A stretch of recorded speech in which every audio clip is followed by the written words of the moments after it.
seguramente ya les voy a, seguramente van a ver en el sílabus las, los diferentes puntos por las unidades, ¿no? Como hemos dicho, esta primera unidad va a ser de generalidades. Vamos a tocar todo lo que son antibióticos, etcétera. La segunda son de síndromes y la tercera son de cuadros etiológicos.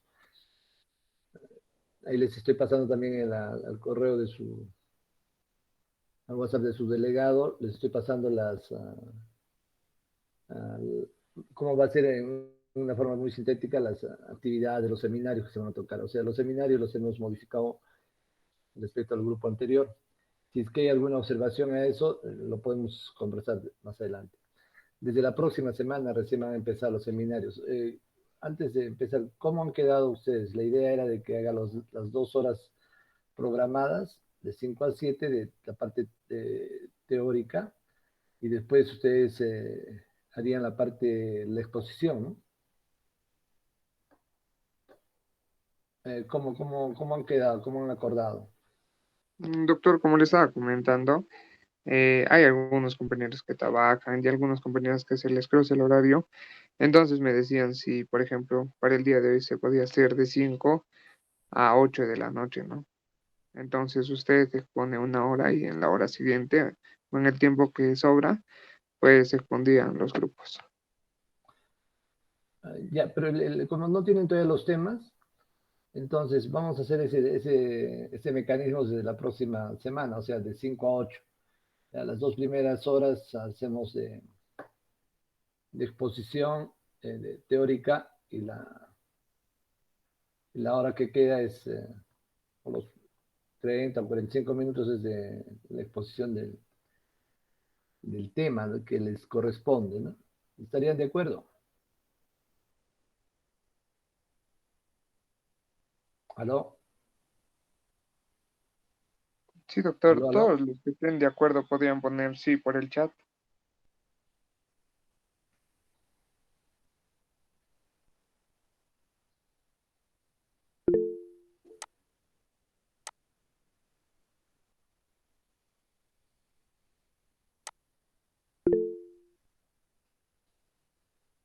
Doctor, en gran mayoría de mis compañeros también indican de que, así como le dije, ¿no? De que sea así.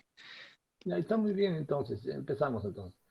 Ya, entonces, de la próxima semana solamente vamos a tener actividad los miércoles y terminando la teoría van ustedes a hacer la exposición, ¿sí? Ya, entonces empezamos el tema, es el principio de metodología. Lo primero que vamos a ir tocando es estructura bacteriana y factores de patogenicidad. Es importante comprender estos primeros conceptos, que muchos de ellos seguramente ya los han tocado en alguno de los cursos, pero nos interesa porque vamos a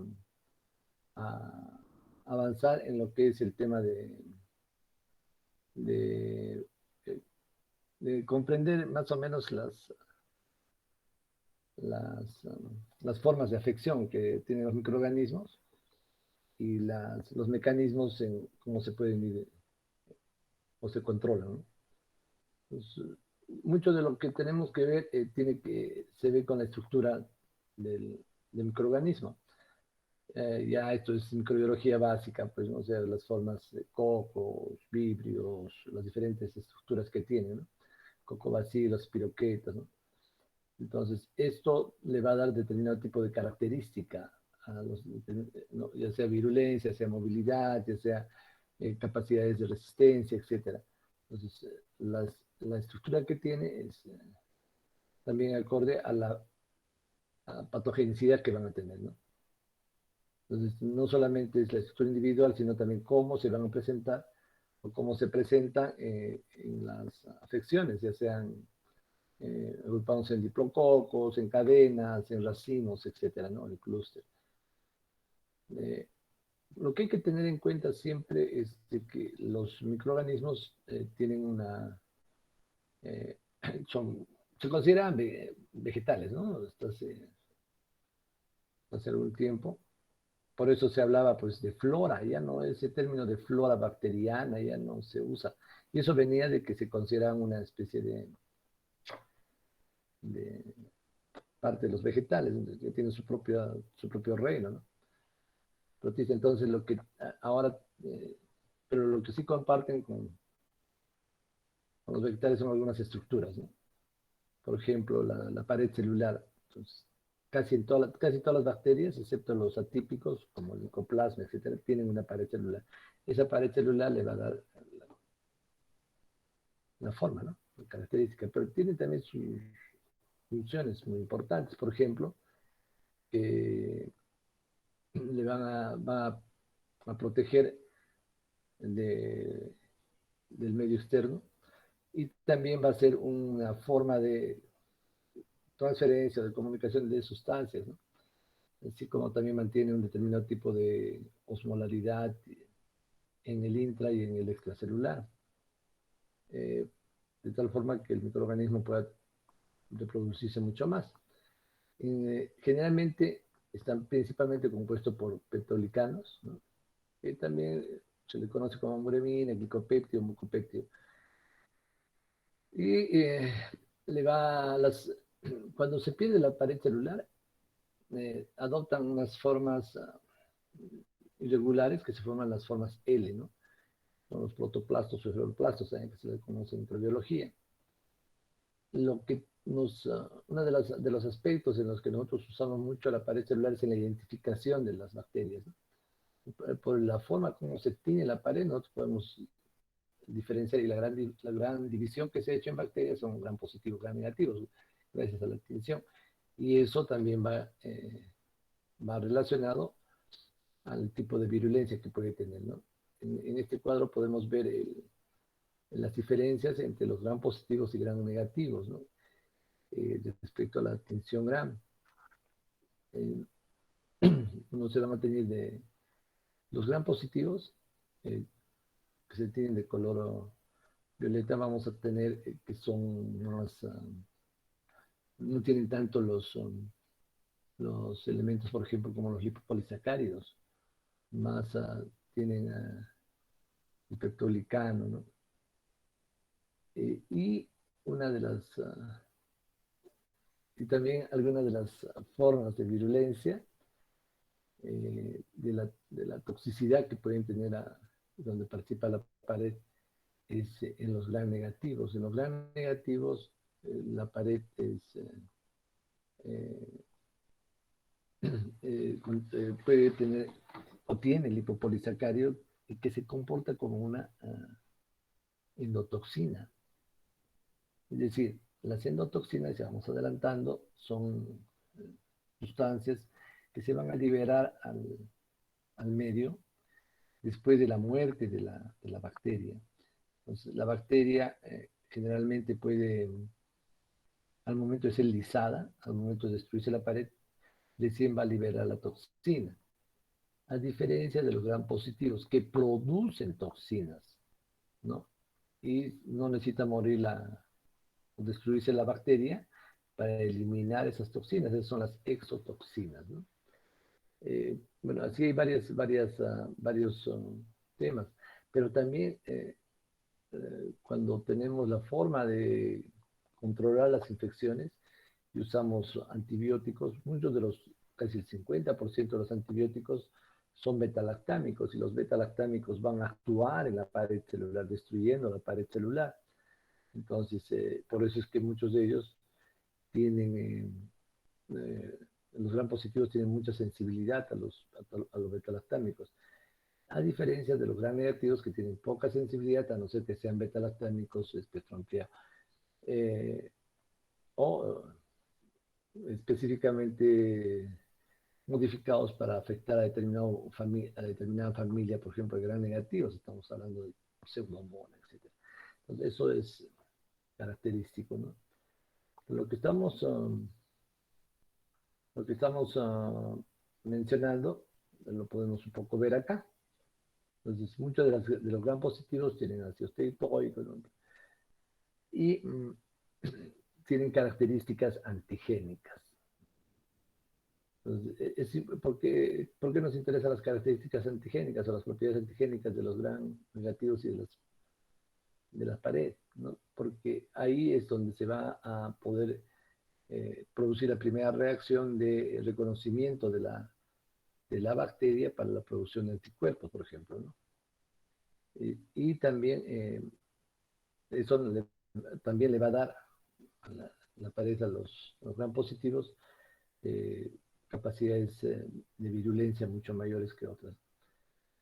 ¿Por qué? Porque en muchas de las modificaciones o las mutaciones para obtener resistencia te va a dar para proteger o para reforzar la pared frente a determinado tipo de antibióticos, como lo vamos a ver más adelante.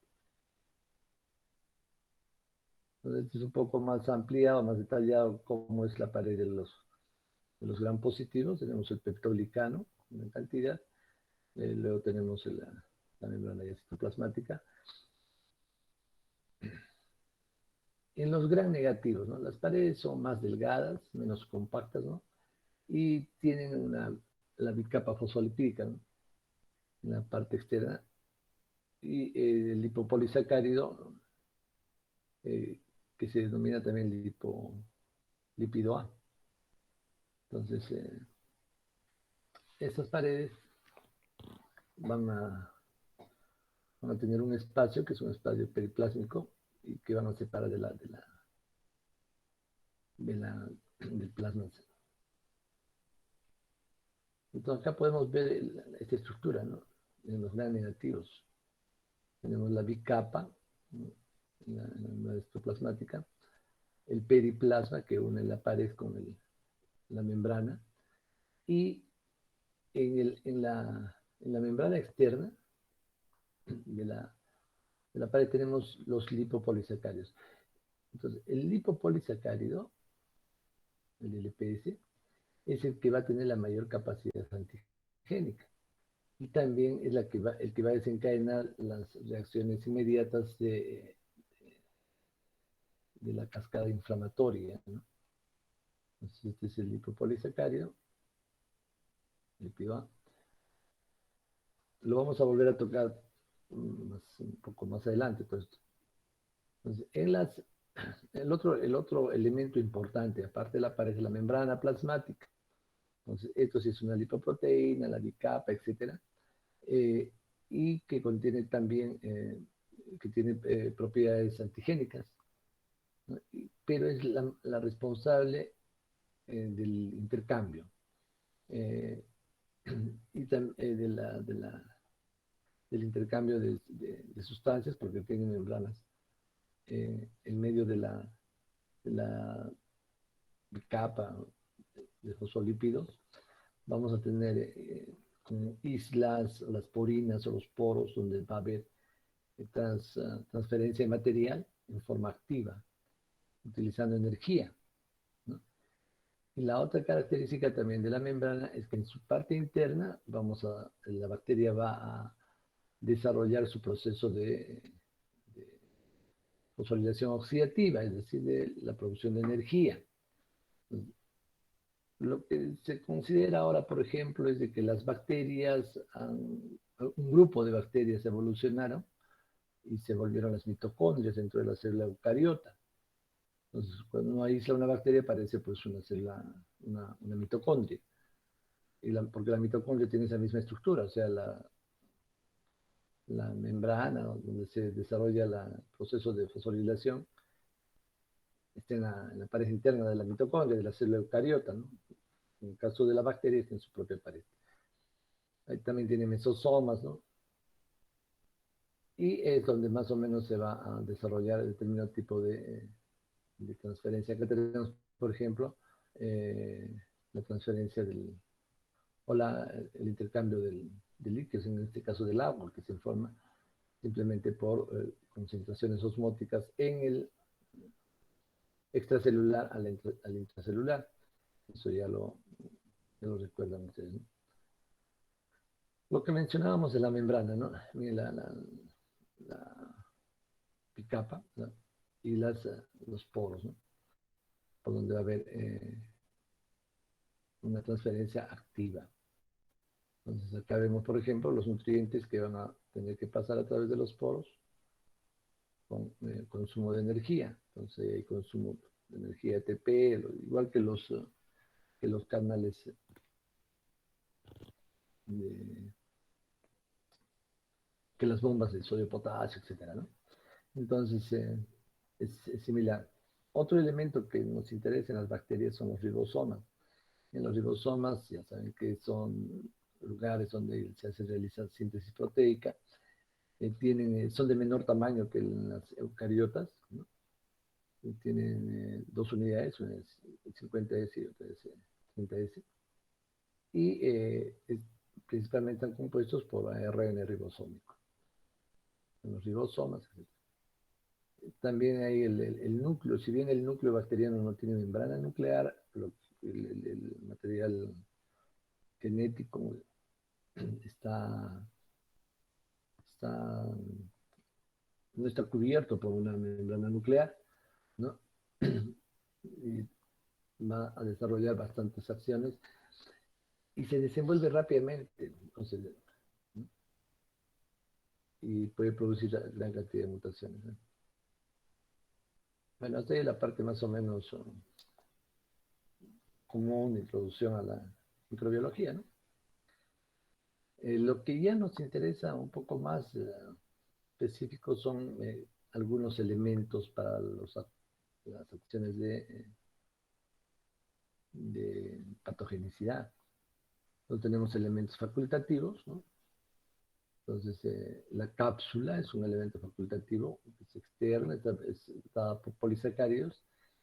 En los, algunos géneros no, o sea, no son polisacáridos, son peptídicos como el género bacilo.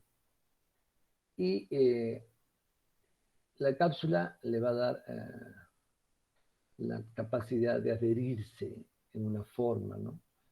A la bacteria. Entonces van a formar una especie de gelatina en una consistencia de glicocálix.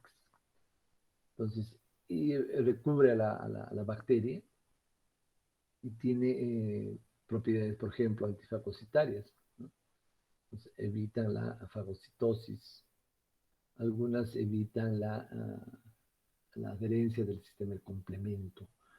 Entonces no va a haber la capacidad de que el complemento se active, ya sea por la vía normal, para que pueda haber migración de leucocitos, etcétera. Y también puede tener propiedades antigénicas, ¿no? Entonces muchas de las vacunas, ¿no? Van dirigidas a la cápsula, ¿no? Otro de los elementos facultativos, muchos de estos elementos facultativos se van a ver en los patógenos, ¿no? Entonces, si un patógeno no encuentra, por ejemplo, un receptor, que pues es un elemento facultativo, ¿no? Entonces no produce daño, pues tenemos tantas bacterias, virus, hongos, ¿no? Parásitos que buscan un receptor, ¿no? Si no, no se van a hacer, sino tantos elementos patógenos, por ejemplo, de los vegetales o de animales, etcétera, nos afectarían también, pero no es así. Entonces, por ejemplo, tenemos los flagelos, ¿no? Entonces, son muy finos, ¿no? Y estos, básicamente, los flagelos van a servir para la movilidad, ¿no? De la bacteria.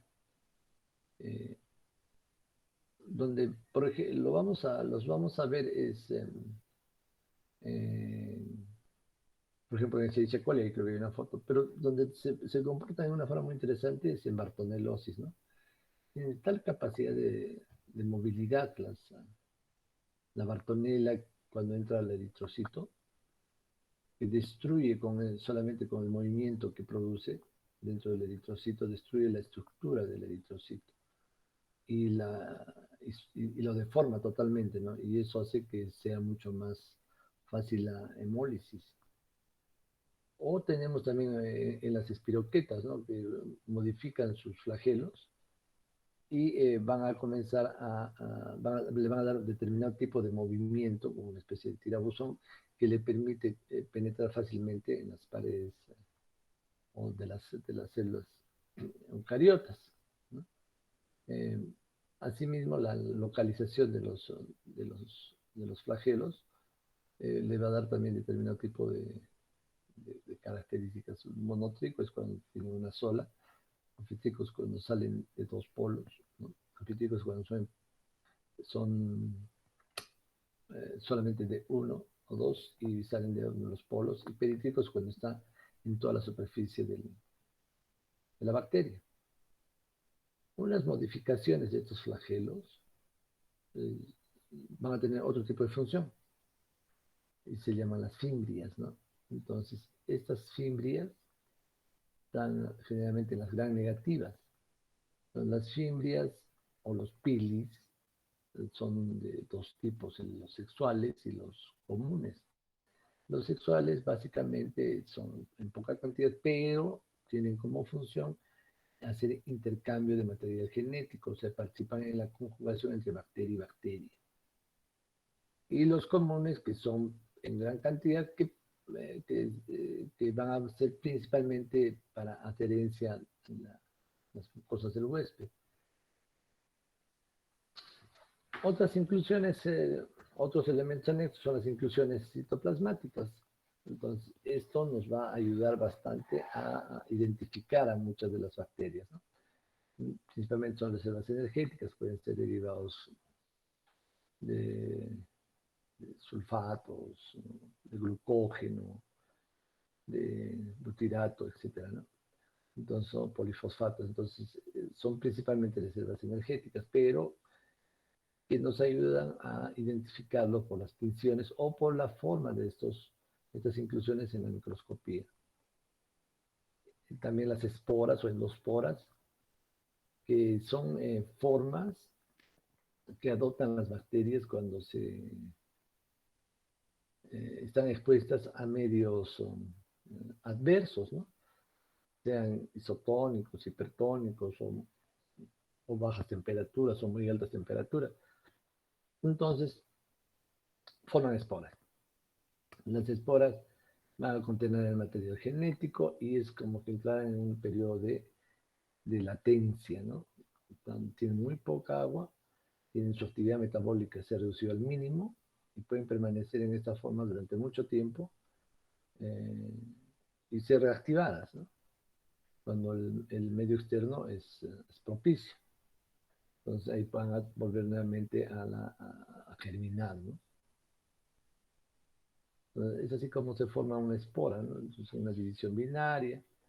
Entonces una de las partes de la célula al encontrarse ya esto en un medio adverso ya no va a ser normal, o sea, una división eh, más o menos compartida, un 50%, sino una parte de esto ya comienza a ser menor, comienza un proceso de deshidratación y comienza a formar la pared de la espora, ¿no? La otra parte se destruye, se lisa, y esto queda, persiste durante mucho tiempo. Acá entramos en un tema interesante, ¿no? Que en estos elementos eh, extra, ¿no? Como, o sea, estos elementos que van a ver con la transferencia, la modificación, la preservación, principalmente el material genético. Entonces, ahí, por ejemplo, es todo un grupo de ADN que son extracromosómicos, o sea, son fuera del cromosoma bacteriano en fracciones, ¿no? Como son los famosos plásmidos, ¿no? Entonces, estos plásmidos son moléculas de ADN circular, ¿no? Y que salen fuera de la bacteria eh, y van a ir portando algún tipo de característica. Y la característica que más se ve o es más importante es la de resistencia bacteriana. Entonces, en este caso nosotros estamos con un elemento que es muy frecuente, que también se usa, ¿no? En ingeniería genética para modificación de características de las bacterias. Una de las formas, esto es un poco de, de la bioquímica, ¿no? Entonces, son las reacciones bioquímicas de las bacterias, por ejemplo, para los gram positivos, ¿no? Se dividen de acuerdo a la reacción que tienen con la catalasa. De la catalasa positiva, catalasa negativa, y vemos a los alfa hemolíticos, beta hemolíticos. Eso lo vamos a ver en la parte de diagnóstico laboratorial, que es una cosa. Bueno, esta parte introductoria de la microbiología, solamente para recordar algunos hechos. Ya vamos a entrar acá ahora a la parte de la patogenicidad y virulencia, que es más propia del curso. Entonces, para esto, definir algunos términos que vamos a centrarlos más en la segunda unidad, ¿no? Porque aquí hay, por ejemplo, algunos términos que han dejado ya de usarse, ¿no? En, especialmente en lo que se refiere a la evolución de la sepsis. Entonces, pero un poco para recordar, ¿no? Bacteremia es cuando tenemos presencia de bacteremia, desde algún órgano, ¿no? Ya sea virus, hongos, bacterias, ¿no? Parásitos en, en la sangre. Entonces, si tenemos bacterias circulando, es bacteria. Si tenemos virus circulando, viremia, parasitemia, fungemia. Eso es importante conocerlo. No producen enfermedad, o sea, están presentes nomás. Creo que la siguiente es el proceso inflamatorio y a la liberación de citoquinas, etcétera, y ahí producen y el cuadro de inflamación. Entonces, se llamaba inflamación sistémica o CIRS, pero se ha modificado. Colonización es cuando tenemos una bacteria en determinada área, pero que no nos produce enfermedad. Mire, los gérmenes colonizantes pueden ser patogénicos, pero cuando se desbalancea, por ejemplo, los pacientes con linfoma, ¿no? O digamos, con cualquier tipo de cáncer que hacen determinado tipo de patologías, están colonizados, están colonizados, pero cuando bajan sus defensas, estos gérmenes que colonizan después se vuelven eh, oportunistas. ¿Sí? Entonces, el germen oportunista es aquel que normalmente no produce lesión, pero cuando bajan las defensas, ya sea la inmunidad celular o la inmunidad tumoral, produce enfermedad. Entonces es diferente de la colonización. Entonces, paciente inmunocomprometido, ¿no? Infección latente. Vamos a tocar después, ¿no? Este tema, esta parte sí es interesante conocer cuando vemos lo que es la patogenicidad. Entonces, tenemos, este cuadro es tres tipos de afección, ¿no? O tres tipos de forma de producir enfermedad, ¿no? Tenemos una forma latente, una forma crónica y una forma aguda.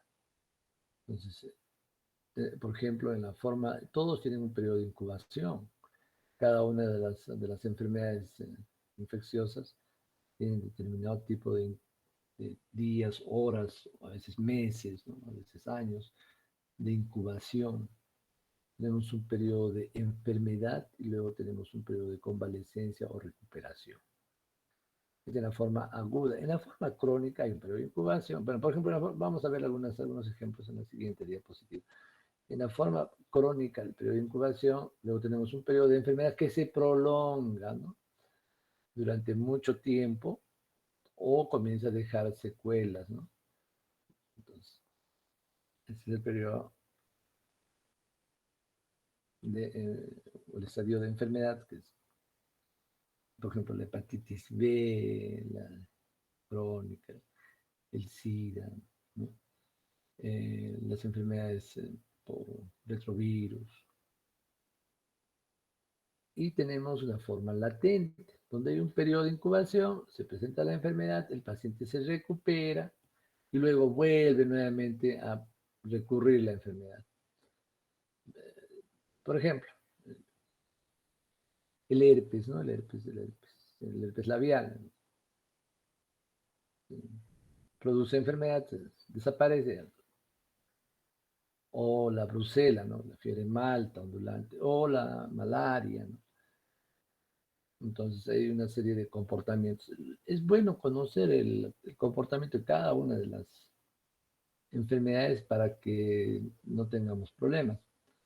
Por ejemplo, las riquecias, ¿no? O sea, que produce el tifus. Aparentemente es una cuestión aguda. Presenta la enfermedad, desaparece, pero después de muchos años, sin mayor razón, ya aparece y produce otro brote sin mediar de eh, vectores o reservorios. Son cosas interesantes. Ya bueno, acá entonces los diferentes periodos de incubación que tenemos, ¿no? Entonces, los que más corto periodo de incubación tienen son las ATOS que se llaman, ¿no? O sea, o las enfermedades producidas por alimentos, o, o las ETAs, les dicen también otros, entonces, o enfermedad transmitida por alimentos. Básicamente son la ingestión de toxinas y la salmonelosis o la toxina estafilocócica son los que más corto tienen. Uno consume un alimento contaminado con salmonela y ya produjo su toxina salmonelósica y a las horas nomás vamos a tener ya un proceso de gastroenterocolitis muy severo, con fiebre, etc. Entonces, así como es, bueno, hay otros que son un poco más menores de 7 días de incubación. La influenza, el coronavirus también estaría acá, la plaga, la gangrena, gonorrea, ¿no?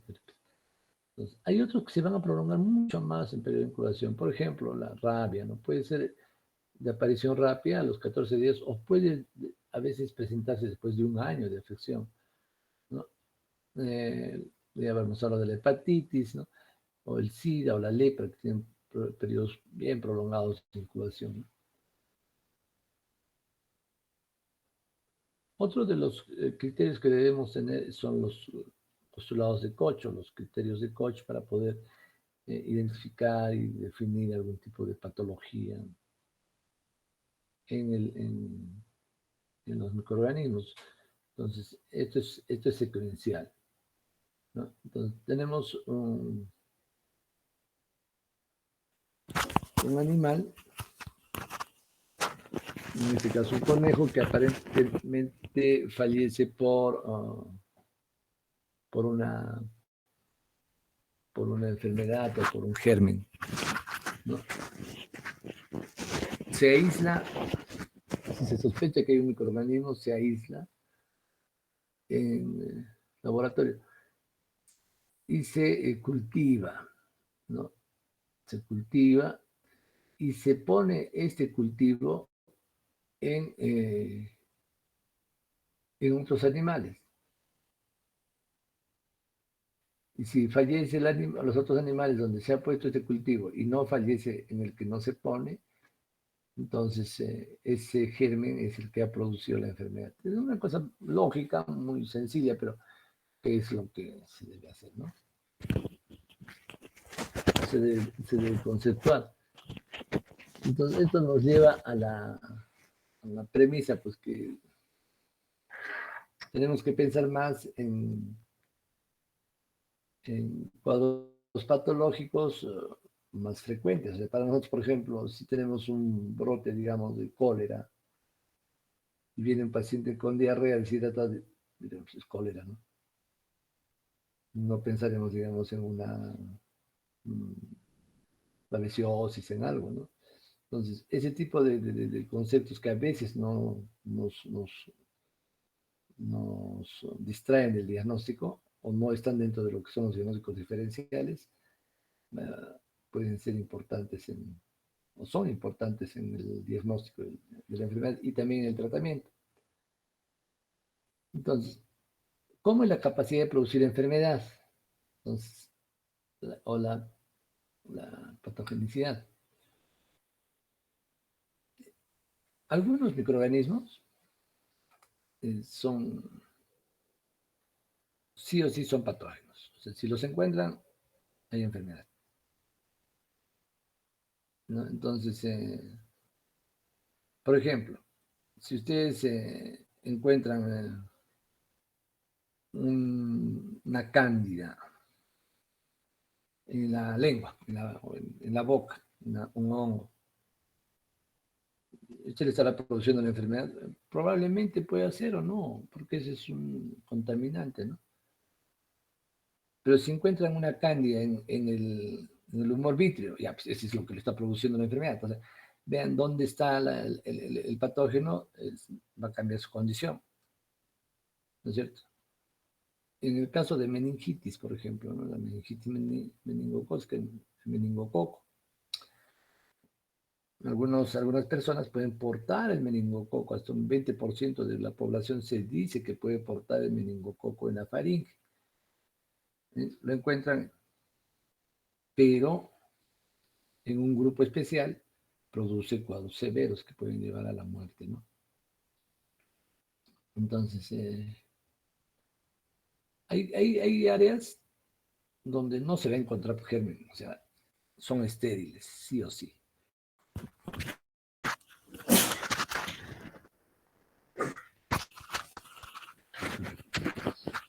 Pero el tema es, por ejemplo, si nosotros tenemos un, un germen, ¿no? Que está en, encontramos un germen en el líquido cefalorraquídeo, eso es un área estéril, ¿no? O en una articulación, en el líquido sinovial, es un área estéril, o sea, eso no debe tener ningún tipo de germen. Entonces, los 4 mecanismos de patogenicidad pueden ser por ingestión de toxinas después de la producción. ¿Quién hace la producción? Los gran positivos. Ellos producen toxinas, son las exotoxinas. El estafilococo, por ejemplo, ¿no? A ver, otra toxina el tétano, toxina tetánica. O sea, es poca cantidad de germen, pero que produce una toxina tan potente que produce la muerte, pues el tétanos. O también cuando ingerimos toxinas, exotoxinas en gérmenes que han muerto, ¿no? En gran negativos. Entonces, eso es la producción de toxinas después de la colonización. Otra forma de patogenicidad es la invasión de los tejidos del huésped sin producción de toxinas. Entonces, por ejemplo, estafilococo. Estafilococo que no produzca toxina, porque hay pues, ¿no? Entonces, solamente destruye el tejido, produce un absceso, produce pus, etcétera, mientras esté el germen ahí, ¿no? Destrucción directa. Lo otro es que invadan los tejidos y encima produzcan toxinas. El ejemplo que me ha puesto es Clostridium, puede ser, o también tétanos, puede ser. O sea, invaden el tejido, se reproducen, producen toxinas, entonces lesionan. Hay casos hemos hablado de Clostridium, pero hay un caso que nosotros nos pasamos un poco de alto, que es las fasciitis necrotizantes por estreptococo de, del grupo G. Entonces, estos producen una gran cantidad de toxinas, producen un shock tóxico y todo, y una destrucción muy rápida del tejido, ¿no? Entonces, se combinan ambas cosas. Lo tenemos por ingesta de toxina que ya se produjo, por producción de toxina después de que hay colonización, por invasión de tejidos sin producción de toxinas, o por invasión con producción de toxinas. ¿Cómo es el proceso infeccioso? El proceso infeccioso, o sea, ¿cómo va, no? Pues los mecanismos hemos visto. Primero entra el huésped, lleva de las defensas primarias. ¿Cuáles son las defensas primarias? La piel es la primera, ¿no es cierto? Las mucosas son la segunda, porque en las mucosas podemos encontrar, por ejemplo, inmunoglobulinas, anticuerpos, ¿no? No, entonces ya, primero evaden las defensas primarias. Por ejemplo, ya pasó por la boca, eh, evadió la mucosa, la, la inmunoglobulina A, etc. Luego lo que tiene que hacer el bicho es adherirse. Ahí viene el tema. Por ejemplo, no estoy tocando mucho los ejemplos de coronavirus, que deberíamos tocarlos a cada rato, porque en los seminarios casi todos son de coronavirus. Entonces, sus compañeros, ustedes nos van a explicar esos mecanismos. Pero, por ejemplo, el mecanismo más importante en el coronavirus, ya muy bien, entra al organismo por la vía aérea, por la cantidad de microorganismos, elude rápidamente pues, la resistencia local, ¿no? Entonces, nosotros, eh, y siempre es la primero en la mucosa nasal, ¿no? En la mucosa orofaringea. Después ya comienza a migrar rápidamente también hacia los pulmones, donde encuentra se adhiere, ¿y dónde se adhiere? Se adhiere en el receptor de la enzima convertidora de angiotensina 2 en el ECA2. Ese es su receptor. Entonces se adhiere ahí y ya está. Y después se mete a la célula y ya comienza a hacer su maldad, ¿no? Entonces, ese proceso de adherencia es lo más es importantísimo. Luego de adherirse, el siguiente paso es la propagación en el organismo. Se comienza a propagar, a diseminar en esa área a partir de ese foco. ¿Ya? Entonces, ahí empiezan las cuatro formas de patogenicidad. Puede ser por daño directo a la célula o por parte del microorganismo o por toxina, ¿no es cierto? O por reacción inflamatoria. Entonces empieza ya el cuadro de tipo de respuesta, ¿no? Inmediata. Luego tenemos, o sea, al haberse ya, adentrado en la célula, ya hay una respuesta para la producción de anticuerpos, especialmente la respuesta humoral, y para la respuesta celular, la migración de células, etcétera, y liberación de mediadores. Entonces, ahí ya tenemos la respuesta secundaria. Entonces, esas defensas secundarias pueden ser evadidas y producirse ya en este momento la enfermedad, ¿no? ¿Qué es virulencia? Entonces, virulencia es la capacidad de patogenicidad del microorganismo. O sea, ¿cuánto de daño puede hacer un microorganismo? Ahí tenemos dos definiciones, ¿no? Las dosis infecciosas y las dosis letales, que más o menos son similares, solamente que el resultado es diferente. Entonces, la dosis infecciosa, o el DI50, es la cantidad de microorganismos que pueden causar una enfermedad en un 50% de exposición. Miren, muchas de las patologías es de acuerdo a la cantidad de exposición. Los exámenes, bueno, los estudios, por ejemplo, dicen, bueno, si yo les doy mil cepas, o sea, 1000 bacterias de tifoidea, ¿no? De Salmonella tifi, no les va a hacer nada, pero si les doy 10.000 ya van a producir un cuadro clínico. Igual es en cólera, ¿no? Entonces es la dosis infecciosa. Por eso es que nosotros evitamos las dosis infecciosas. Es diferente que a uno le entre un coronavirus, que probablemente por ahí no sé a que le entre pues, 1 millón de coronavirus, eso sí o sí va a tener contagio. Por eso es que los ambientes, en este caso del coronavirus, de la influenza, los gérmenes respiratorios, tienen que ser preferentemente aislados, aireados, el distanciamiento social, porque queremos disminuir esas dosis infecciosas. Yo, por ejemplo, nunca voy a la casa de un paciente con coronavirus, ¿no?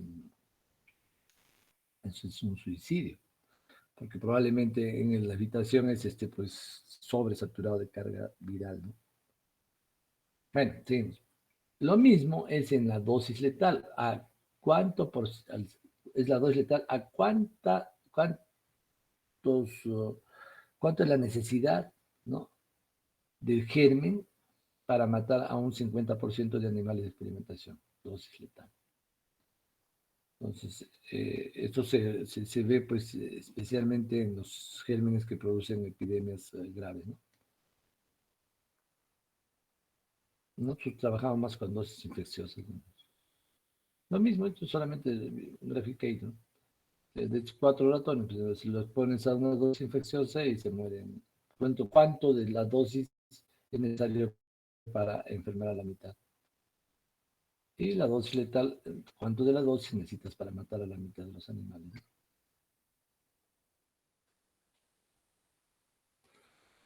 Factores de virulencia. ¿Cuáles son los factores de virulencia? ¿No? O sea, ¿qué cosas se considera cuando va a haber una transmisión del virus, ¿no? La transmisibilidad, ¿no? Entonces, ¿cómo se transmite? Hemos visto el primer paso, ¿no? ¿Cuál es la entrada de los microorganismos? O sea, respiratorios, gastrointestinales, urogenitales, en el tesis, por la piel, ¿no? Entonces, ¿dónde se encuentran las defensas primarias? La acidez estomacal, las fagocitosis, las enzimas hidrolíticas, ¿no?, o proteolíticas, la saliva, el intestino, o sea, hay barreras. Entonces, es importante acá, por ejemplo, ya lo que hemos mencionado hace un momento. Las bacterias que tienen lipopolisacáridos, o sea, en la cápsula, entonces tienen mayor capacidad para sobrevivir. Y eso es muy importante. Y eso se ha comprobado con todas las bacterias que tienen más patogenicidad, más virulencia. Y, por ejemplo, el gonococo, ¿no? Si el gonococo tiene buena cápsula, tiene capacidad de adherirse, va a producir, pues, digamos, gonorrea rápidamente. Y no, y va a ser difícil de eliminar. Pero si no tiene cápsula, pues con el chorro de orina nada más se limpia, se borra, ¿no es cierto? Igual pasa con el criptococo, ¿no? El criptococo, que es un germen bien bravo, ¿no? Que lo vamos a ver cuando hagamos infecciones del sistema nervioso. La capacidad de producir más daño, más virulencia, depende de su cápsula. Si tienen una cápsula más grande, ¿no?, pues van a producir mayor adherencia a nivel de las meninges, por ejemplo, y van a ser mucho más difíciles de erradicar o de tratar. Entonces, ¿qué mecanismos usan para la adherencia, no? Entonces, el pili, en el estreptococo, en la Escherichia coli, por ejemplo, las fimbrias, en el estreptococo, aquí entramos con algunos términos bien interesantes, ¿no? Las moléculas de adhesión superficial, va a ser como los geles que se llaman el, el film o el biofilm, ¿no? Interacciones hidrofóbicas entre la pared de la célula y de la bacteria. Y todo esto va o también evitar el desplazamiento por moco o otros fluidos, ¿no?, de nuestro organismo, que evitan que las bacterias o los gérmenes en general se puedan desplazar o adentrar.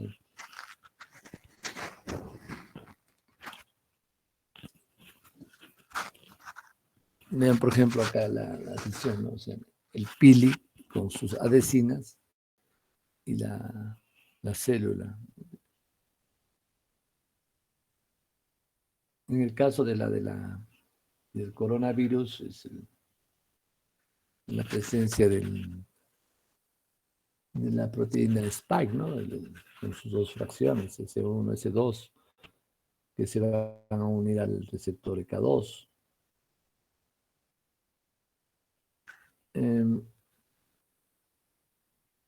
Entonces acá tenemos lo mismo, como es que la fimbria, en el caso de las bacterias, se va a unir, por ejemplo, al glicopéptido.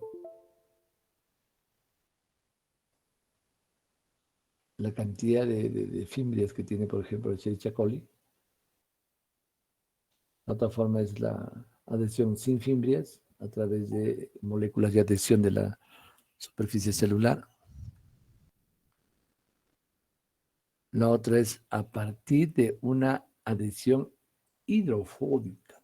Entonces, acá hay una interacción bien interesante entre las dos paredes. Como que se adhieren, es como un gel, ¿no? Pero que tiene su propia dinámica, como vamos a ver un poco más adelante. Esta interacción de las adhesinas y los receptores van a producir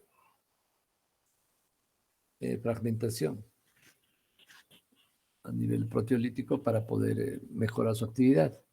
Y eso va a llevar a una fusión de la membrana.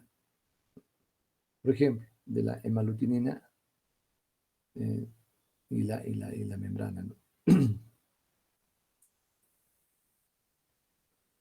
Acá tenemos el modelo clásico de la adhesión de los virus. En este caso estamos viendo el virus del VIH. Entonces tiene su receptor, que es el CD4. El CD4 es un receptor que da nombre a este grupo de linfocitos, a los linfocitos helper, ¿no? Linfocitos CD4. Entonces, ¿qué es el receptor? Pero mire, este receptor tiene un correceptor.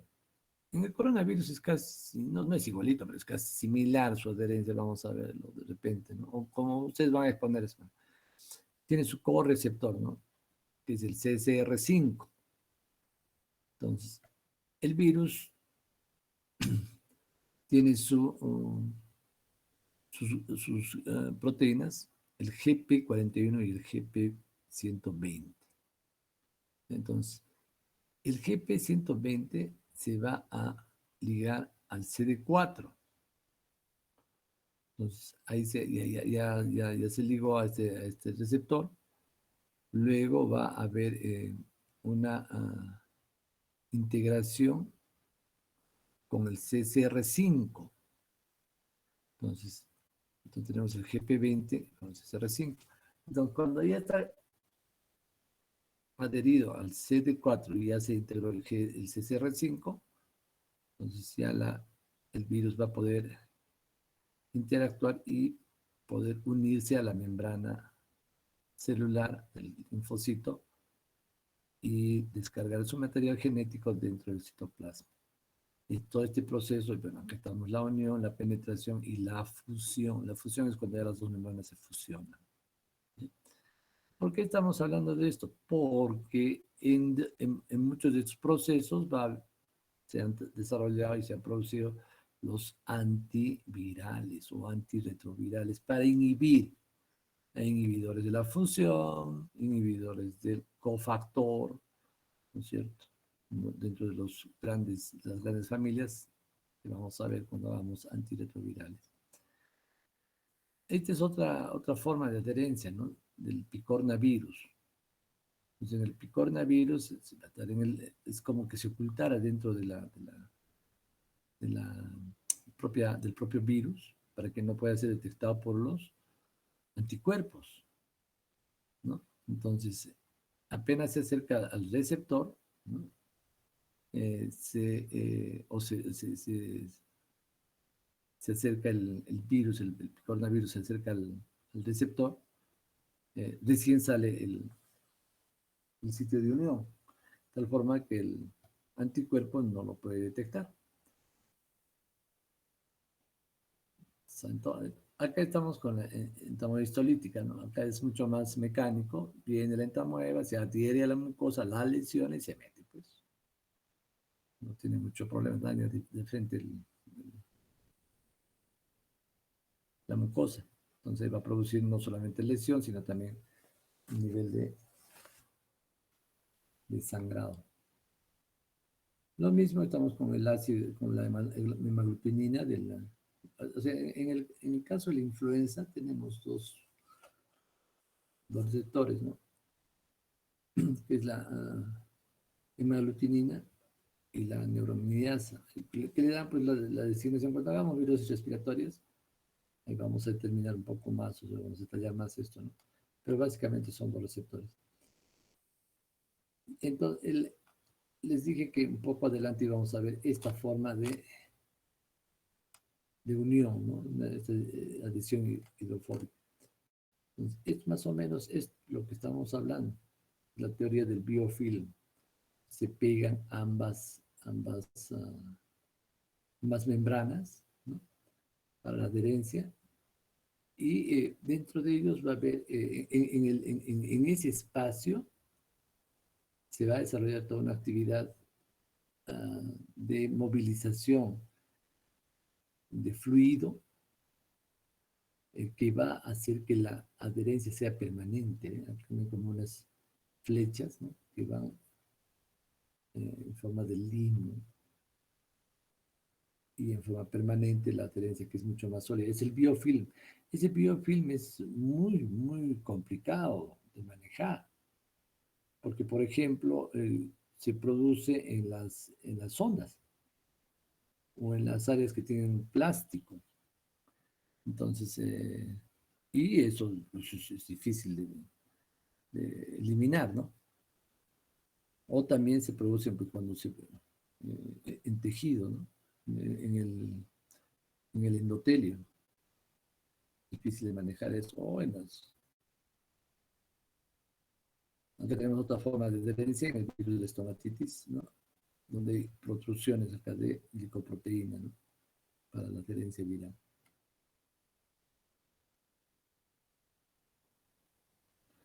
A ver, vamos a darnos unos 5 minutos, muchachos,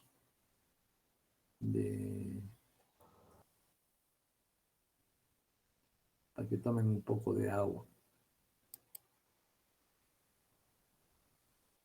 Está bien, doctor.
Hola, hola.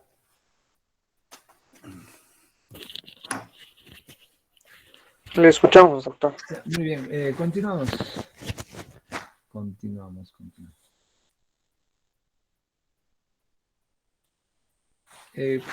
Factores de virulencia. Hemos visto la parte de adherencia, introducción. En los factores de virulencia, el tema de, después de haber pasado por el tema de adherencia, de penetración, ya viene la parte de invasión, ¿no es cierto? Entonces, es como la capacidad de penetrar en las células del huésped o en las superficies mucosas, ¿no? Este es el nicho que se llama, ¿no? O el sitio de infección. Generalmente cuando ya logran eso, de ahí comienzan a dispararse a diferentes sitios. Entonces, esto es, principalmente es facilitado por algunas enzimas, ¿no? Puede ser la colagenasa y la hialuronidasa. Estos van a lesionar o van a digerir la matriz de las células, rompiendo la unión especialmente, y penetran las bacterias o los microorganismos en general. Al final, casi el mismo sistema siguen todos los gérmenes. Entonces, esto se ve bien acá. Acá tenemos dos formas, ¿no? En el caso de la Shigella y del estreptococo. Pues acá tenemos, por ejemplo, al estreptococo, que va a producir, que se va a adherir a las células epiteliales, produce la hialuronidasa, se degrada la matriz que está entre las dos células y penetra a los tejidos inferiores, ¿no? En este otro caso, la Shigella viene por el torrente sanguíneo, penetra, ¿no?, a la mucosa, se reproduce y luego produce estreptoquinasa. Disuelve el tejido que está alrededor y se libera nuevamente al torrente circulatorio. Entonces son formas de poder ya producir el proceso de invasión. Ahora viene la afección por toxinas. Entonces, ya hemos hablado de las exotoxinas, de las endotoxinas. Entonces, en el caso de las exotoxinas, ¿quiénes lo producen? Los gran positivos, ¿no es cierto?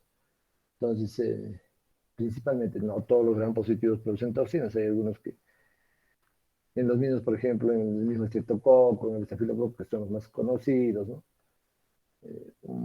Algunas variedades pueden producir toxinas, otras no, o cepas. Entonces, ¿quiénes son los más importantes? La difteria, eso.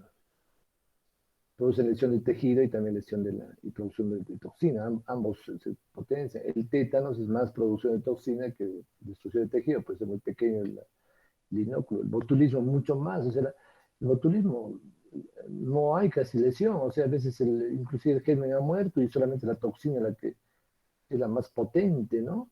En el Clostridium botulinum. Las diarreas enterotóxicas, por Escherichia coli, no, por estafilococo, Bacillus cereus, ¿no? Clostridium, que produce ambas lesiones. El Vibrio cólera, donde no hay lesión de tejido, es básicamente por producción de toxina. Shigella, donde es mixto, las E. coli hemorrágicas, el Clostridium difícil, etc. En endotoxinas, quienes producen principalmente endotoxinas, los gran negativos, y el lípido que es parte de la estructura de la membrana, ¿no? Y es el mejor modelo para desencadenar el cuadro de tipo infeccioso, de tipo de la inflamación. Ahora tenemos el nuevo modelo pues, con el coronavirus, ¿no? Eh, que hace la tormenta de citoquinas, es una reacción inicial. Entonces, pero lo normal era que como modelo teníamos al lipopolisacárido, ¿no? Entonces, produce la síntesis y la liberación de citoquinas, especialmente por el patógeno. Porque hay una diferencia entre la producción de exotoxinas y endotoxinas. En las exotoxinas, la gran cantidad de exotoxinas la producen los gram positivos, pero hay algunos gram negativos, algunas especies, por ejemplo, en Escherichia coli, que pueden producir pues, también eh, cuadros clínicos por exotoxinas. En el caso de las endotoxinas, sí solamente lo producen los gram negativos. Son componentes de su membrana, principalmente el lipopolisacárido, ¿no? Eh, es importante esto, ¿no? Son inactivados en las exotoxinas por el calor. Y las endotoxinas son estables al calor. Por eso es que cuando se hace una pasteurización, en la pasteurización es el cambio, ¿no? de calor a frío, pero sin llegar a los grados de ebullición. Entonces, si no se llega a los grados de ebullición, muchos gérmenes no van a ser totalmente destruidos. Es lo que pasa con el botulismo, por ejemplo, ¿no? Que se contagia principalmente por productos envasados luego de procesos de esterilización mal hechos, de pasteurización mal hechos. Eh, las endotoxinas no son tan potentes como las exotoxinas. En las exotoxinas son muy potentes, por ejemplo, la toxina botulínica, ¿no? Muy, muy fuerte. Se dice que un litro podría acabar con una población. En la parte de invasión, hemos visto la parte de las toxinas, en la parte de invasión, entonces hay que ver cuántas tienen capacidad de hacer lesión y multiplicarse en los tejidos. Entonces, acá, por ejemplo, es el neumococo, el meningococo, el hemófilus, las E. coli enteroinvasivas, etcétera, ¿no? Entonces van a producir lesión en el tejido.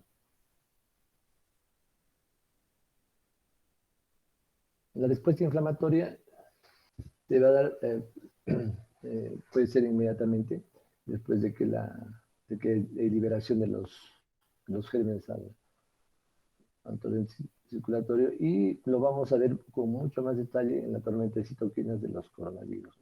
No va a ser eso. ¿Cómo el organismo o qué mecanismos son evadidos por los gérmenes, ¿no? Para poder producir enfermedades? Es importante. ¿Qué hacen para poder eh, volverse más virulentos? Esto es interesante porque lo estamos viendo, pues, o sea, ahorita nuestro principal problema con el coronavirus son las mutaciones, ¿no? Las nuevas cepas, las nuevas variantes, ¿no? Entonces, eso sucede en todos los gérmenes, ¿no? Entonces, puede haber mutaciones, se desarrollan variantes, ya sean serotipos o cepas, ¿no? O sea, cuando ya le dan otras características mucho más um, mucho más diferentes, ¿no? Por ejemplo, la variante Delta, la variante Gamma, etcétera. Todas son variantes, no son nuevas cepas. La nueva cepa se va a diferenciar no solamente en la virulencia, la patogenia, sino también ya en algunas alteraciones en su propio genoma. Entonces ya podemos hablar de nuevas cepas. Por eso es que hasta el momento se habla solamente de variantes. En el caso del coronavirus, si hubiera nueva cepa, estaríamos hablando ya no del SARS-CoV-2, sino estaríamos hablando de repente del SARS-CoV-3. ¿no? Sería una nueva cepa. Y esto se ve con mucha frecuencia sobre las nuevas cepas en la influenza. Su capacidad de mutación es altísima. Ellos sí pueden mover, cuando hablamos de influenza, vamos a ver la capacidad que tienen por la característica de su ARN, ¿no? A diferencia del ARN del coronavirus, que solamente puede hacer mutaciones en locos específicos, ¿no? Que pueden cambiar algunas características nomás del coronavirus. Entonces, su gran mutación, pero o sea, la gran mutación que tienen son muy grandes por la cantidad de personas infectadas, ¿no? Entonces, es esa es un poco la diferencia con la influenza. La influenza tiene una gran cantidad de mutación, pero básicamente dependiente del virus mismo, ¿no? Acá tenemos una gran cantidad de mutación por la cantidad de población infectada. Bueno, sí. Otro es el reordenamiento genético programado, ¿no? Entonces, periódicamente las proteínas antigénicas van a variar en algunas bacterias, ¿no? Entonces, la mutación, otro reordenamiento, entonces, variación antigénica. Otra bien como elevación de los fagocitos. Entonces, ahí vamos a ver que, por ejemplo, la cápsula juega una cuestión importante. Hemos hablado de eso, ¿no? Entonces, para que no se pueda desarrollar la ozonización por el conjunto, ¿no? Entonces, en el estreptococo, en la proteína, en el estafilococo, en la proteína M, en el estreptococo, la inmunoglobulina, las proteínas para inmunoglobulina en la Neisseria. Entonces, estos van a evitar de que haya un reconocimiento de la bacteria. Entonces, primero, el sistema del complemento hace que migren pues, las células blancas o los macrófagos o las células plasmáticas al sitio para que puedan ser fagocitadas, ¿no? Y eso es la inhibición de la fijación del complemento. Entonces, se va a dar, por ejemplo, en las cepas del Phantom Valentine, en el estafilococo aureus. Entonces, cuando hagamos infecciones por estafilococo, vamos a ver que esta cepa se ha vuelto un problema muy serio en los últimos años respecto a lo que son resistencias. Entonces, el uso de vancomicina, el mimesolid no le hace nada a esta cepa de Phantom Valentine. Y eso es porque se potencia con la inhibición y la destrucción de las células fagocíticas, ¿no? La otra es también lo mismo pasa con el Mycobacterium tuberculoso, con Legionella, con Clamidia. Otra forma es la resistencia a las enzimas lisosómicas. Se ingiere, el leucocito lo ingiere a la bacteria, pero el lisosoma no funciona. Y estos pueden vivir tranquilamente dentro del... Ahí está, por ejemplo, el Mycobacterium, ¿no? Leprae, el Mycobacterium tuberculoso, toda esa familia, que son alcohol ácido resistentes, entonces. Son fagocitados, son ingeridos por el leucocito, se meten en su fagosoma, donde debería de producirse una explosión redox para destrucción de la bacteria, pero tienen una capacidad de resistencia en su pared, que tiene ceras, ¿no? Eh, por eso alcohol ácido resistente. Entonces, no solamente no lo destruye, sino ahí se puede ir reproduciendo poco a poco. Entonces, una de las poblaciones de los micobacterios son las células, o las células de producción, de reproducción lenta dentro del macrófago. No solamente lo evaden, sino también lo utilizan para reproducirse. Y lo mismo, también el micobacterium puede inhibir la fusión del lisosoma con el fagosoma, ¿no? También legionela, también. Otra resistencia a las enzimas lisosómicas, la salmonella, Mycobacterium nuevamente, Leishmania. O la multiplicación del citoplasma, ¿no? O sea, muchos se meten y se vuelven bacterias intracelulares. Acá vemos, por ejemplo, ese proceso, ¿no? Tenemos el complemento C3, ya este complemento va a hacer que venga el macrófago, que lo ingiere, lo engulle, hace su fagosoma. En el fagosoma, ¿no? Va a haber la destrucción de los lisosomas, ¿no? Complejo fagosoma lisosoma, y la destrucción de la bacteria. Eso es lo normal. Pero en cada uno de estos pasos puede haber resistencia. Pues, por ejemplo, pueden inhibir al complemento C5, al complemento C3, pueden, ¿qué se llama? Reforzar la capacidad de su cápsula para poder evitar la fagocitosis, ¿no? Pueden escapar del fagosoma y reproducirse en el citoplasma, pueden inhibir ¿qué se llama? La acción o resistir a los lisosomas dentro del fagosoma. Entonces, son todos los procesos de sobrevivencia que tienen, ¿no? Vean, por ejemplo, acá, este diplococo que tiene una cápsula muy grande. En los virus hay algunas cuestiones muy particulares, muy características. Entonces, una de ellas es, mire, cualquier germen, puede ser virus, puede ser parásito, puede ser bacteria, pero dos ejemplos interesantes. En los virus, la familia Herpeviridae. De los herpes pueden quedarse en latencia. Te contagias con el herpes y haces su proceso de tipo eruptivo, etcétera, y después de un tiempo se reactiva. Durante todo ese tiempo que ha estado en latencia, ha estado inactivo, ha estado como muerto, que se llama uh, un metabolismo mínimo, que no ha podido ser afectado por ni por los antivirales, por nada. Igual sucede con el toxoplasma, por ejemplo, ¿no?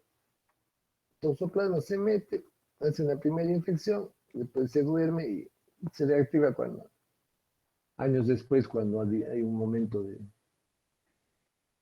un medio ambiente mucho más propicio. Entonces, si no tienen actividad metabólica, pues nada les va a hacer daño. Eso es una cosa importante. Entonces permanecen en latencia. Otros pueden producir, otros virus pueden producir moléculas que inhiben, ¿no? a, las, a la respuesta inmune. Por ejemplo, que inhiben a los complementos, a las citoquinas, a la molécula de adhesión, etc. Esto se está viendo en el coronavirus. Otros van a dificultar la presentación de antígenos y activación de las células T eh, para que haya inhibición de la producción de la respuesta celular. Otros mecanismos, el más común, es atacan directamente al sistema inmunitario, lo inhiben, el VIH, pues, se destruye a las helper, ¿no? a los CD4. Otra forma también de preservarse y todo es que infectan a bacterias, o sea, los virus, ¿no? A través de los bacteriófagos o los fagos. Se pueden meter dentro de las bacterias y sobrevivir.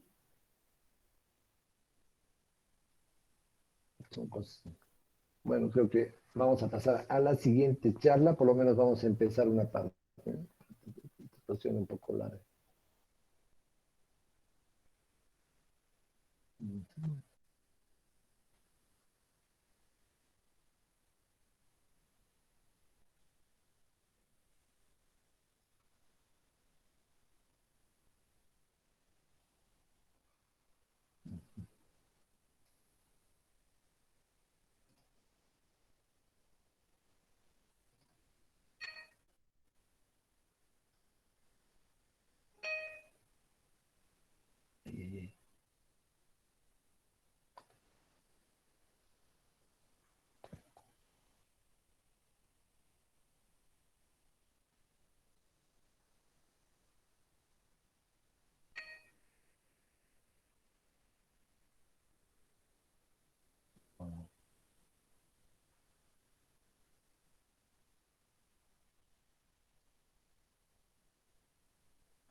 momentito, chicos.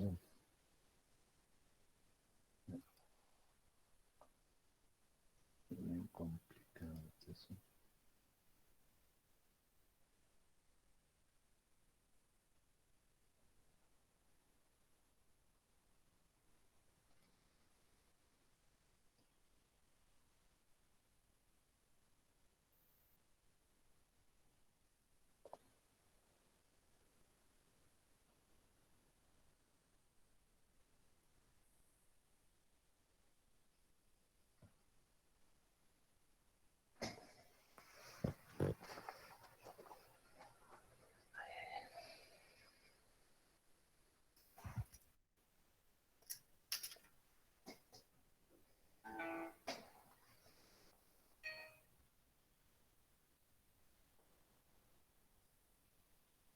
Preguntas mientras tanto, mientras cargo este.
¿No hay preguntas?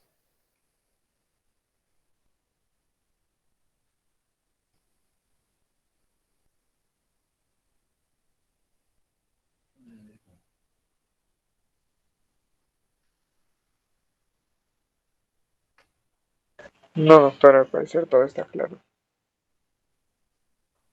Ya, vamos a ver.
Se ve la pantalla, ¿no? Sí, doctor, sí se ve. Vamos a, si se ve bien, bien. Bueno, vamos a pasar a esta otra clase que es el tema 3. Ya es donde vamos a entrar a lo que son las terapias, el tipo de manejo y el concepto de lo que es el manejo de antibióticos. Antibióticos, antimicrobianos en general. Vamos a hacer la primera parte de antibacterianos, luego antivirales, antiprotozoarios y antifúngicos. Pues, ¿no? Después vamos a hacer la parte de control de, de los gérmenes, como por otros métodos. ¿No? Vamos a tratar de ponerlo completo. Ya, bueno, no importa. Cuando hablamos de la terapia antiinfecciosa, podemos hablar de la terapia antimicrobiana en general o antibiótica, antibacteriana. ¿No? Vamos a tener algunos conceptos de esto, ¿no? Entonces, respecto a lo que son los principios de la terapia antiinfecciosa, hay que tener en consideración de que esto ya se tenía cierto nivel de conocimiento desde el principio pues, de la cultura. Por ejemplo, el uso del vino, el uso de las telarañas, ¿no? Eh, o las sales mercuriales, los azufres, etcétera, ¿no? Pero se usaban de una forma pues, casi mágica, ¿no? No era sistemático. Donde ya empieza el tema es como donde empieza la verdadera antibiótico-terapia es cuando se descubre la penicilina, ¿no? De una forma mucho más coordinada. Esa es los años 50, la era dorada del uso de los antimicrobianos. Entonces, tenemos tres tipos de terapia antiinfecciosa, ¿no? Los antibióticos, que no solamente estamos hablando para las bacterias, ¿no? En general, o sea, antimicrobianos, antibacterianos, ya, ¿no? Los antibióticos en general, los quimioterápicos y los elementos semisintéticos. Los antibióticos son subproductos de microorganismos. Entonces, por ejemplo, en el caso de, de la penicilina, ¿no? Es un subproducto del penicillium, del hongo, ¿no? Descubierto por Fleming. Entonces, esto es importante en la evolución, ¿no? Entonces, se comenzaron a raíz de eso a estudiar bastantes subproductos, o sea, de varios hongos, y así se ha ido generando una gran cantidad de antibióticos, especialmente antibacterianos, pero también otros antifúngicos y antiparasitarios y antivirales, o sea, como subproductos. Entonces, esos son los antibióticos. Los quimioterápicos, o sea, han tomado moléculas de determinado tipo que tenían efecto, por ejemplo, los núcleos betalactámicos, ¿no? O los núcleos de lactonas, ¿no? Para poder producir elementos similares en laboratorio. Y han tenido un buen efecto. Esos son los quimioterápicos, o sea, los de producción de sintéticos, ¿no? Y dentro de eso también entran los que no son producidos por algún elemento vivo, sino por algún elemento inerte. Dentro de eso tenemos, por ejemplo, los derivados mercuriales, ¿no? Que se pueden usar tanto en medicamentos como también en productos de esterilización, desinfección. Las sulfas es un bloque muy grande, ¿no? Que van a inhibir el metabolismo de determinado tipo de elementos, multimetabolitos. Y ahí está todas las sulfas, es una familia muy grande. Los compuestos de plata, Hay algunos compuestos de oro que también se usan. Em, entonces, todos estos elementos que no son derivados de productos naturales, o sea, de otros elementos vivos, son los quimioterápicos. Y los semisintéticos, son ambos, juntan ambos, entonces potencian capacidades, ¿no? Entonces, el antibiótico ideal, o sea, debe cumplir algunas funciones, ¿no? Debe de interferir con las funciones vitales de la bacteria o de la célula que está, ya sea del hongo, bacteria, virus, etcétera, pero no debe afectar a las células del huésped. Entonces, ahí tenemos una gran limitación con varias familias de estos antibióticos. Por ejemplo, ¿cuál se acercaría a ser el antibiótico ideal? Los que lesionan la pared microbiana, ¿no? Como son los beta-lactámicos, y no lesionan a la célula del huésped. No tenemos pared bacteriana nosotros, ¿no?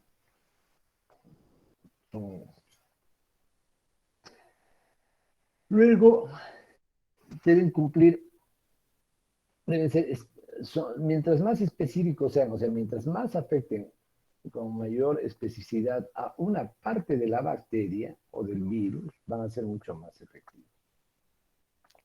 Ya sea la pared, ya sea el ribosoma, ya sea la membrana, no sé, ya sea algún ciclo metabólico. Entonces, que tengan un amplio margen terapéutico. ¿Qué significa esto? Que se puedan dar dosis amplias, ¿no? Sin que tengan efecto tóxico muy rápido. Me explico.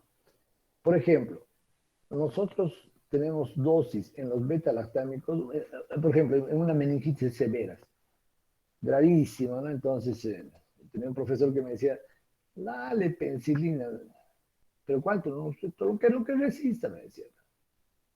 Que le salga penicilina para las orejas. No le va a hacer nada, a no ser que sea alérgico. Entonces, tiene un rango terapéutico bien amplio, ¿no? Especialmente las penicilinas. Claro, si eres alérgico te va a dar un shock anafiláctico o un shock te va a dar con 0,5 gramos o te va a dar con 10 millones de unidades, ¿no? Es así. Entonces, eso es independiente, es idiopático. Estamos hablando de los beta-lactámicos. Pero, por ejemplo, con los aminoglucósidos. En los aminoglucósidos su rango tóxico es muy corto. Entonces, no pueden dar, digamos, una sobredosis o por un tiempo mayor sin que tengan algún tipo de efecto o de efecto colateral o de reacción adversa. Entonces, los aminoglucósidos tienen un rango terapéutico muy corto, ¿no? Entonces, eso, por ejemplo, es importante, que el antibiótico tenga un rango terapéutico amplio. Entonces, que no afecte al huésped, o sea, que afecte básicamente a la bacteria, que sea específico y que no sea tóxico. Bien, por ejemplo, son cosas que debemos pedir. Entonces, frente a eso tenemos algunas formas de usar estos antimicrobianos o antibióticos. Una es en la forma preventiva y en la forma terapéutica. Y dentro de lo que son antimicrobianos también entrarían las vacunas, ¿no? Porque es un elemento biológico que va a evitar determinado tipo de infección. Entonces, el tema es de que en forma preventiva, cuando usamos los antimicrobianos, se llama quimioprofilaxis o profilaxis. Usamos la quimioprofilaxis en muchas enfermedades. Por ejemplo, en tuberculosis, claro. Vemos a un paciente, a un niño que está en contacto, vive con un paciente beta positivo. Lo que hacemos es darle quimioprofilaxis con isoniazida, a no ser que sea un XR o un MDR. En pacientes que van en VIH, el VIH nos enseña mucho a usar quimioprofilaxis, ¿no? O los pacientes oncológicos. Pero pues, en VIH ya es de norma pues dar quimioprofilaxis con sulfas, ¿no? Sulfamethoxazol, trimmetoprim para evitar pues toxoplasmosis, criptococosis, no digo, eh, las coccidias intestinales, eh, para evitar neumocistis, ¿no? Entonces ya se da, o les damos quimioprofilaxis a los que tienen infecciones virales a repetición, ya sea por citomegalovirus, por herpesvirus, ¿no? Les damos antivirales. O a pacientes con... Un ejemplo bien interesante de quimioprofilaxis son los pacientes que tienen fibrosis quística. Entonces, los pacientes con fibrosis quística se morían muy rápido, ¿no? A los 15 años la mayor parte había muerto. Pero cuando se les empezó a dar quimioprofilaxis, ¿no? Especialmente con quinolonas, estos pacientes comenzaron a sobrevivir hasta los 40, 50, 60 años. O los pacientes que van a ser sometidos a una cirugía, ¿no? Ellos no están infectados, pero se les da su quimioprofilaxis una hora antes, o a procedimientos ontológicos que van a tener sangrado, se les da quimioprofilaxis. Entonces, se usa antibióticos en esa forma preventiva. Y la otra forma es la forma terapéutica. Pues, ¿no? Cuando tenemos a un paciente que infectado, se le tiene que recetar. En la forma terapéutica hay que tener en cuenta de que tenemos dos formas de dar antibióticos, ¿no? Y lo vamos a ver en la segunda unidad. Las dos formas es la forma empírica, ¿no? Cuando viene el paciente con una infección más o menos objetivable, perdón, y le damos, y, digamos, viene un shock séptico. Entonces, a ese paciente lo tenemos que bombardear con antibióticos, cubriendo la mayor cantidad de espectro conocido, al menos que esté en nuestra zona, pues, ¿no? Para gran positivo, gran negativo, para si viene del hospital es que es resistente, entonces digamos, esa es la forma empírica de manejar el caso. La otra forma es la forma dirigida, cuando tenemos el resultado del antibiograma y de la sensibilidad antibiótica. Nos dicen, ya muy bien, hemos encontrado un estafilococo aureus, una xilina resistente en el hemocultivo, que es sensible a tales drogas. Pues, entonces ahí ya enfocamos a una sola droga, etcétera. Y lamentablemente esa segunda fase no se hace pues en todos los pacientes infectados. Es en un 30-40% que podemos tener cultivos y antibiogramas.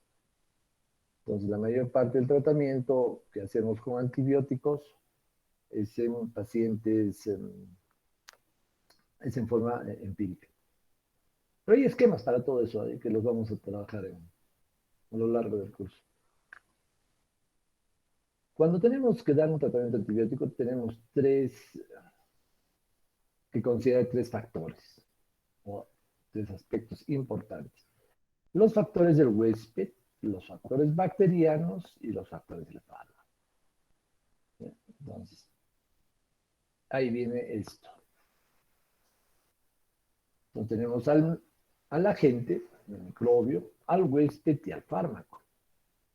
Entonces, estos tres interaccionan. El éxito de cualquier terapia es de que tengamos en consideración las características de cada uno de estos. Porque si solamente vamos a ver al huésped con sus características, nos vamos a olvidar de las características del microorganismo o de las funciones del fármaco, vamos a fracasar igual con cualquiera de las otras cosas. Entonces, estos tres elementos se tienen que tener siempre en cuenta.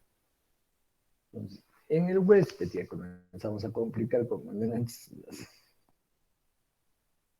los temas. En el huésped, ¿qué cosa consideramos en el huésped? El estado inmune, la hemodinamia, el lugar de infección, si hay alguna enfermedad subyacente, qué tipo de infección tiene. ¿Ya? Entonces, cada uno de estos va a determinar la efectividad o no de la terapia. Entonces, tenemos, por ejemplo, el estado inmune. Entonces, si, por ejemplo, el paciente no tiene capacidad de respuesta, no puede movilizar su respuesta de primaria o su respuesta de inmunidad inmediata, inmunidad retardada, producción de anticuerpos, etcétera. Entonces, no vamos a tener un buen resultado. Entonces, si su estado inmune está bajo, por ejemplo, la capacidad bactericida de la gente va a ser menor. Entonces, no tenemos que dar tratamientos mucho más prolongados, mucho con mayores cantidades de concentración, etcétera, porque esto no nos ayuda. Un buen ejemplo de esto son los pacientes con cáncer o que están recibiendo, o que están inmunosuprimidos por trasplantes. O sea, tenemos que darles dosis muy altas, así el germen no sea, digamos, un germen multiresistente, un germen, ¿no? ¿Por qué? Porque su capacidad, estamos dependiendo exclusivamente de la capacidad del fármaco, ¿no? A diferencia de los pacientes con un estado inmune normal, hay estudios muy interesantes, por ejemplo, que mencionan que se podría curar una pielonefritis con una sola pastilla de moxifloxacino, por ejemplo, ¿no? ¿Qué significa? Que se da el tratamiento, se disminuye la carga bacteriana y el resto se encarga el sistema inmune, ¿no? Entonces, eso nos quiere indicar. Hemodinamia, por ejemplo, ¿no? Un paciente que está chocado,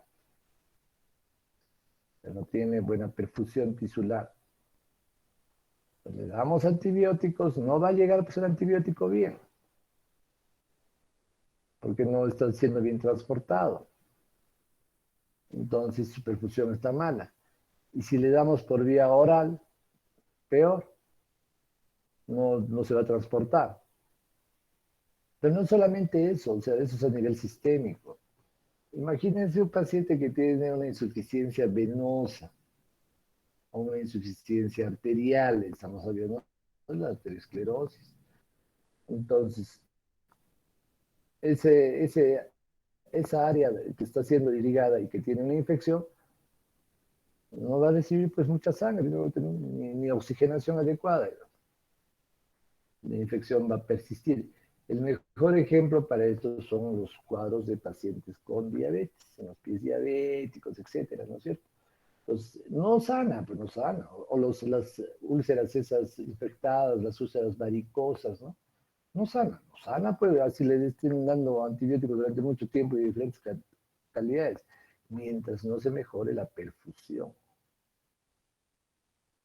Y eso es un enfoque que deben tener siempre en ese tipo de pacientes. Antibióticos, sea bueno que sean necesarios, más una adecuada perfusión. Lugar de infección, o sea, es importantísimo. ¿Dónde está la infección? No se olviden que en todos los sistemas tenemos algunas barreras, ¿no es cierto?, que protegen el cerebro, por ejemplo, la barrera hematoencefálica, o la barrera placentaria, o la barrera, tenemos lo que se llaman los santuarios. Entonces, ¿por qué se llaman santuarios? Porque tienen barreras para evitar la penetración de determinado tipo de moléculas, ¿no? Entonces, si las moléculas de los antibióticos son muy grandes, no van a pasar. Entonces, a nivel del ojo, a nivel de la próstata, a nivel de las gónadas, a nivel de las articulaciones, o sea, hay barreras. Entonces, debemos saber dónde está la infección para ver qué tipo de antibiótico usamos. Miren, hay conceptos que a veces los tenemos ya fijos, ya eso, macho, ya es para nosotros ley. Por ejemplo, ya muy bien, tienen una infección en el sistema nervioso central, un posible absceso, le damos lincosamidas. Pero la lincosamina, la clindamicina no pasa la barrera hematoencefálica. Siempre le damos. ¿Quién pasa mejor la barrera hematoencefálica? La metronidazol, los azoles. O tenemos, por ejemplo, a nivel placentario o a nivel renal. o a nivel también de la barrera hematoencefálica. Los aminoglucósidos no pasan, pues no pasan la barrera hematoencefálica, ¿no? Problema. Pero deben ser antibióticos muy potentes que cuando hay una inflamación, por ejemplo la meningitis, a nivel de las meninges, ¿no es cierto? Una inflamación, entonces pasa un 15%, por ejemplo, de la estreptomicina. Y ese 15% es suficiente para controlar una meningitis tuberculosa. Pero en meninges normal no pasa, ¿no? O sea, son cositas. O de repente hay una infección de piel y les damos antibióticos como las quinolonas de segunda generación que solamente secretan por vía urinaria, por vía hepática y no pasa nada a la piel. Entonces, están queriendo manejar una celulitis con antibióticos que no pasan, que no llegan a esa zona. Igual en pulmón, por eso hay, por ejemplo, las quinolonas pulmonares salieron, o respiratorias, la tercera generación. Entonces, a nivel gastrointestinal, lo mismo, ¿no? Entonces, mejor a veces dar algunas drogas por vía oral, porque vamos a tratar el tracto digestivo solamente. Por ejemplo, la paramomicina, que es un aminoglucósido, para manejar coccidios, no se absorbe por vía intestinal. O la neomicina, ¿no? No se absorbe, solamente queda en el lumen del tracto gastrointestinal y son muy buenas, ¿no? Entonces, la toxicidad es poca. Si el paciente tiene alguna enfermedad subyacente, si tiene enfermedades que los van a debilitar o van a disminuir su respuesta, ¿no? Por ejemplo, las insuficiencias renales, son muy lábiles estos pacientes, ¿no? O sea, hay que estar monitorizando, hay que estar la cantidad de dosis de antibióticos que se le está dando. Entonces ahí tenemos que espaciar en el tiempo, en la concentración, algunos antibióticos, de acuerdo al balance de su creatinina o su depuración de creatinina o su depuración de inulina, sus flujos urinarios, etcétera, ¿no? O pacientes que están azoémicos, que están produciendo ya problemas de falla hepática o renal, ¿no? O pacientes alérgicos. Entonces, todo eso se tiene que evaluar en el hueso para elegir el tipo de antibiótico. Y también el tipo de infección, dónde se ha adquirido la infección, si ha sido a nivel hospitalario o a nivel comunitario. Ahí cambia la cosa. Si es que es a nivel hospitalario, estamos frente a gérmenes multiresistentes. Si estamos eh, a nivel comunitario, probablemente sean sensibles, ¿no?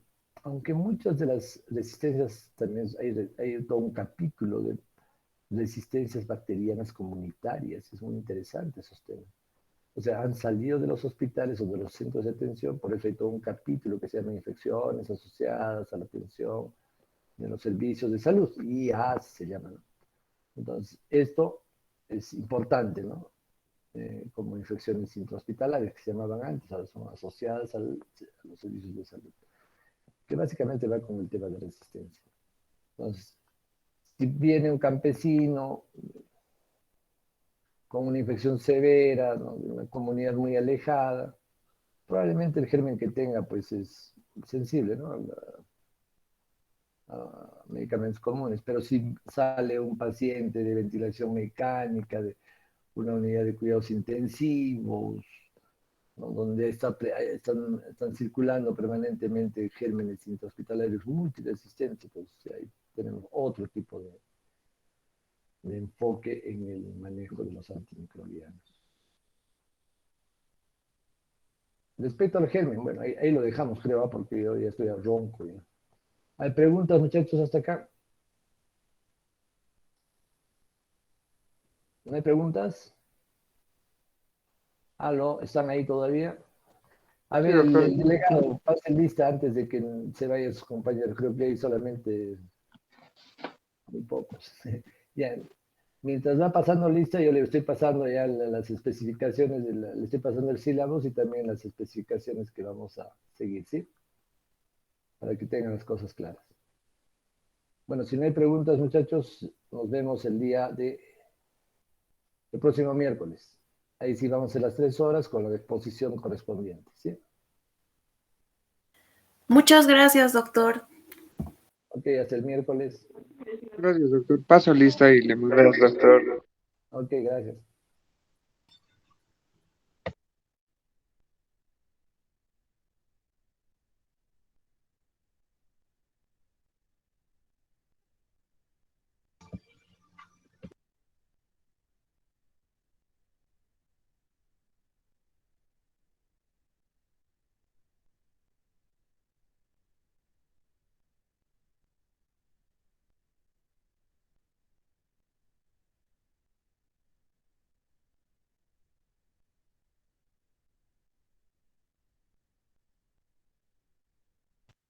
Chicos, no se preocupen, todos tienen asistencia. Ya pueden retirarse.